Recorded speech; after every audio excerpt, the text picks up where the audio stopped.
जोंनि बर'फोरनि जे संग्रामनि जारिमिन बे संग्रामनि जारिमिनाव बे मोनथाम एकर्डआ मोनफा मोनफा जांख्ला जों 1993 मायथाइनि 20 फेब्रुआरियावहाय बड'लेण्ड अट'नमास एकर्ड जे खालामदोंमोन जों बड'लेण्ड अट'नमास काउन्सिलनि जे एकर्ड बियो मोनसे गिबि जांख्ला जे एकर्डनि गेजेरजों बड'लेण्ड सोदोबखौहाय सरकारा स्वीकृति होजेनदोंमोन।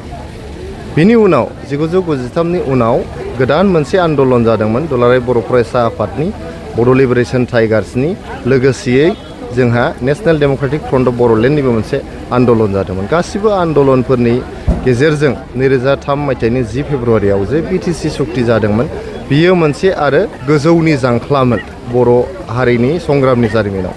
फैयै फैयै फैनानै 2020 मायथाइनि 27 जानुवारियाव जे बिटिआर सुक्ति जादोंमोन बे बिटिआर सुक्तिया आरो गोजौसिन जांख्ला बिटिसिनिबो बे गोजौसिन जांख्ला। मानो होनोबा जोंनि बर'फोरनि जे माखासे डिमान्डफोर दंमोन गिबि डिमान्डआनो जाहैबाय जोंहा आलादा रायजो बड'लेण्ड, नैथियावनो जाबाय जोंहा ब्रह्मपुत्रनि खोलाहा थानाय जे बर'फोर दङ बिथांमोननि राजखान्थियारि मोनथाय आरो थामथि दाबियानो जाहैबाय कार्बि आंलं आरो डिमा हासाव जिल्लायाव थानाय बर' रायजो राजाफोरनि थाखाय एसटि डिमान्ड।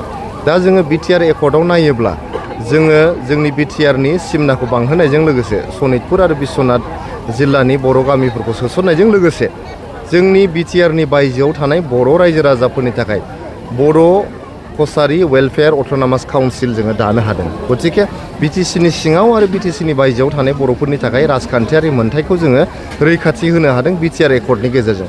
गतिके मोनथामबो एकर्डआ जोंनि थाखाय जोबोद ओंथि गोनां, जोबोद जारिमिनारि आरो जोंनि थाखाय हेफाजाब आरो मुलाम्फा जानायनि एकर्ड होननानै आं सानो।